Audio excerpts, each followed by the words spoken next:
প্রত্যেকেই জানো যে আগে আমাদের বিভিন্ন রকম গভর্নর জেনারেল ছিল, তো আগে গভর্নর ছিল, তাহলে গভর্নরের অফিস এটা কোথায় ছিল? 1935 থেকে। আগে মিন্স আগে, আমাদের কনস্টিটিউশন তৈরি হওয়ার আগে থেকেই ছিল, মানে 1935 এর আগে। আগে গভর্নর ছিল। দেশ স্বাধীন হতেই সেই গভর্নর ইমার্জেন্সি সিচুয়েশনের কথা বলছি, তো ইমার্জেন্সি সিচুয়েশন 1935 অ্যাক্ট থেকে পিএসসি কে, পাবলিক সার্ভিস কমিশন, পিএসসি কে বললো, সেটাও আগে ছিল, বললো ফেড আপ হয়ে গেছি। ফেডারেল সিস্টেমের কথা আগে বলা ছিল।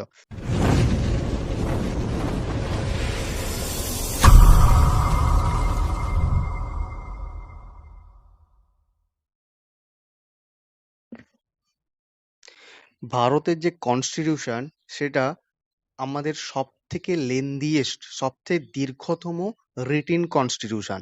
সেটা এত লম্বা হয়েছে তার একটাই কারণ, বিভিন্ন দেশ থেকে, ওয়ার্ল্ডের বিভিন্ন কান্ট্রির ভালো ভালো জিনিসগুলোকে আমরা এনে কনস্টিটিউশনে ঢুকিয়েছি। আমরা মানে কনস্টিটিউয়েন্ট অ্যাসেম্বলিতে যারা ড্রাফটিং কমিটিতে ছিল, বা কনস্টিটিউয়েন্ট অ্যাসেম্বলিতে যে মেম্বাররা ছিল। এবার চল চট করে দেখে নিই যে কোন দেশ থেকে কোন জিনিসকে নিয়ে এসে আমরা ইন্ডিয়ান কনস্টিটিউশনে ইনক্লুড করেছি। সবার আগে যে আমরা দেখব যে ব্রিটেন থেকে, ব্রিটেন মানে ইংল্যান্ড, ইংল্যান্ড বা ব্রিটেন, সেখান থেকে কোন জিনিসগুলোকে আমরা ইন্ডিয়াতে এনেছি। যেমন আমরা দেখব সেখানে rule of law making procedure, single citizenship, bicameral parliamentary system, office of ক্যাট। আচ্ছা, এই যে জিনিসগুলোকে আমরা ছোট্ট একটা ট্রিক করে মনে রাখবো, সেটা হচ্ছে বিড়ি টেনে, বিড়ি টেনে থেকে ব্রিটেন, বিড়ি টেনে, বিড়ি টেনে টেনে নাগরিক মানে সিটিজেনশিপ, সিঙ্গেল সিটিজেনশিপ, বিড়ি টেনে টেনে একজন নাগরিক ক্যামেরা নিয়ে পার্লামেন্টে গেল আইনের রুল প্রসিডিওর মেনে। বিড়ি টেনে টেনে একজন নাগরিক পার্লামেন্টে গেল আইনের রুল প্রসিডিওর মেনে। গিয়ে দেখে ক্যাবিনেটে কাক বসে লেকচার দিচ্ছে। কাক মিন্স ক্রো, কাউ কাউ করে যেটা, কাক বসে লেকচার দিচ্ছে। তো এখান থেকে সবগুলোকে একবার রিলেট করে নে।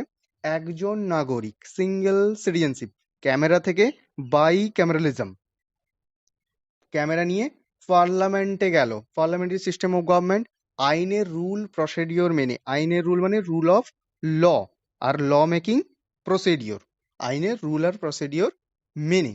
গিয়ে দেখে ক্যাবিনেটে, ক্যাবিনেট থেকে মনে রাখবি ক্যাবিনেট সিস্টেম, ঠিক আছে। এরপর গিয়ে দেখে ক্যাবিনেটে কাক, office of CAG, CAG, comptroller and auditor general, CAG, কাক বসে লেকচার দিক থেকে লেজিসলেচার, ঠিক আছে। এরপর আমরা দেখব আমেরিকা থেকে আমরা কি কি নিয়েছি। আমাদের অধিকার প্রেম করব, আমাদের অধিকার প্রেম করব, আমাদের অধিকার থেকে ফান্ডামেন্টাল রাইটস, প্রেম থেকে প্রিয়েম্বল, প্রিয়েম্বল প্রেম, প্রেম থেকে প্রিয়েম্বল, আমাদের অধিকার আমরা প্রেম করব। ভাইস প্রেসিডেন্টকে বসাবো, প্রেসিডেন্টকে বের করব, ভাইস প্রেসিডেন্টকে বসাবো, প্রেসিডেন্টকে বের করব। Impeachment of president and post of vice president কোথা থেকে নিয়েছি? আমেরিকা থেকে। বাকি আদালতের সবকিছু, বাকি আদালতের সবকিছু আমেরিকার পিছু পিছু, বাকি আদালতের সবকিছু আমেরিকার পিছু পিছু। আমেরিকার বাকি আদালতের সবকিছু বলতে রিমুভাল অফ জাজেস of supreme court and high courts, independence of judiciary, judicial review, এই যে জিনিসগুলো আদালতের ব্যাপার স্যাপারগুলো, এগুলো সবকিছু হচ্ছে আমেরিকা থেকে আমরা নিয়েছি। এরপর হচ্ছে আয়ারল্যান্ড, আয়ারল্যান্ড থেকে আমরা কি নিয়েছি? DPSP, DPSP directive principles of state policy, ঠিক আছে।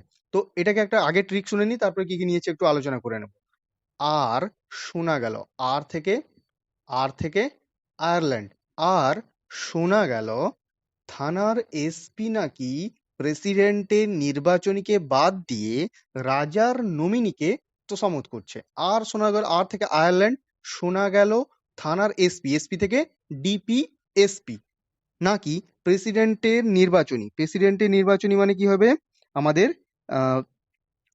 Method of election of president, প্রেসিডেন্টের নির্বাচনী, প্রেসিডেন্টকে যেখানে আমরা নির্বাচন করি সেটাকে বাদ দিয়ে আহ, রাজার nominee, nomination of the members in Rajya Sabha, রাজা থেকে রাজ্যসভা, নমিনি থেকে নমিনেশন, সেটাকে তোষামোদ করছে। তাহলে আয়ারল্যান্ড থেকে আমরা কি কি নিচ্ছি? আয়ারল্যান্ড থেকে আমরা নিচ্ছি DPSP method of presidential election আর nomination of the members of the Rajya Sabha by the president. আচ্ছা, এরপর আমরা ডাইরেক্ট চলে যাব অস্ট্রেলিয়া। রিসেন্টলি অস্ট্রেলিয়ার মেন আর ক্রিকেট টিম তারা সবসময় ওয়ার্ল্ড কাপ গুলো জিতছে। তো সেখান থেকে আমরা মনে রাখবো অস্ট্রেলিয়ার মেন আর ওমেন টিম ওয়ার্ল্ড কাপ জিতে জয়েন্টলি একসঙ্গে বসে পার্টি করছে, তাহলে joint session of both the houses হয়ে যাবে অস্ট্রেলিয়া থেকে। রাশিয়া থেকে আমরা কি কি নিয়েছি? খুব মজাদার ট্রিক্স, এটা ভালো করে শুনবি ভালো করে, যে রাশিফল দেখে বসে থাকলে চলবে না। রাশিফল দেখে বসে থাকলে চলবে না, কর্তব্য পালন করতে হবে আর ঠিকঠাক প্ল্যানিংও করতে হবে। কর্তব্য পালন থেকে আমরা মনে রাখবো ফান্ডামেন্টাল ডিউটিস, আর প্ল্যানিং থেকে প্ল্যানিং যে ব্যাপারটা আমাদের আসে, প্ল্যানিং কমিশন যেটা আমরা ভাবি বলি, সেই প্ল্যানিং কমিশন আমরা কোথা থেকে নিয়েছি? রাশিয়া। তবে রাশিয়া বলতে এখনকার রাশিয়া না, তখনকার রাশিয়া ছিল ইউএসএসআর, ঠিক আছে, সেখান থেকে নিয়েছিলাম। আচ্ছা, যার মানি বেশি ইমার্জেন্সিতে সব অধিকার সে কেড়ে নেয়। যার মানি বেশি, যার টাকা বেশি, সে ইমার্জেন্সিতে সব অধিকার কেড়ে নেয়। যার মানি থেকে, যার জার্মানি। জার্মানিতে কি হয়? ইমার্জেন্সি প্রভিশন, ইমার্জেন্সি সিচুয়েশনে যখন দেশে ইমার্জেন্সি লেগে যায় তখন সব ফান্ডামেন্টাল রাইটস রদ হয়ে যায়। এটা কোথা থেকে নিয়েছি? এটা আমরা নিয়েছি জার্মানি থেকে। আফ্রিকার রাজার নির্বাচনে সংশোধন করে ফ্রেঞ্চ ডিম অমলেট খাচ্ছে পাবে বসে, আর পাবে সবাই স্বাধীন সমান। তাহলে আফ্রিকা থেকে সাউথ আফ্রিকা, সাউথ আফ্রিকা থেকে আমরা কি কি নিয়েছি? অ্যামেন্ডমেন্ট, সংশোধনী, যেটা বলছিলাম সংশোধনী, অ্যামেন্ডমেন্ট নিয়েছি। আর election of members of Rajya Sabha, রাজার নির্বাচনে রাজা থেকে রাজ্যসভা, আগেই বলেছি রাজা থেকে রাজ্যসভা, তাহলে আফ্রিকার রাজার নির্বাচনে সংশোধন করে, আফ্রিকার রাজার নির্বাচন সংশোধন করে ফ্রেঞ্চ মানে ফ্রান্স কি খাচ্ছে? ডিমের অমলেট খাচ্ছে পাবে বসে। পাব থেকে রিপাবলিক, যে রিপাবলিকান আইডিয়া আমরা প্রিএমবলে অ্যাড করেছি পরে, সেই রিপাবলিকান আইডিয়া আমরা কোথা থেকে নিয়েছি? ফ্রান্স থেকে। সেই রিপাবলিকান আইডিয়াটা আমরা নিয়েছি ফ্রান্স থেকে। তার সঙ্গে সঙ্গে কি পাবে সবাই? কি স্বাধীন সমান, স্বাধীন মানে liberal, liberty and liberty and equality, liberty and equality, তার সঙ্গে ফ্র্যাটার্নিটিটা অ্যাড করে, লিবার্টি ইকুয়ালিটি অ্যান্ড ফ্র্যাটার্নিটি, তিনটাই ফ্রান্স থেকে নিয়েছি আমরা। আচ্ছা, এরপর যেটা সবার আগে যেটা বলা উচিত ছিল, আমাদের কনস্টিটিউশনের ব্লু প্রিন্ট মানে মেন ইম্পর্টেন্ট জিনিসগুলো আমরা নিয়েছি গভর্নমেন্ট অফ ইন্ডিয়ান অ্যাক্ট 1935 থেকে। যে কারণে আমরা গভর্নমেন্ট অফ ইন্ডিয়ান অ্যাক্ট 1935 কে আমরা blue print of the constitution বলি, blue print of the constitution বলি।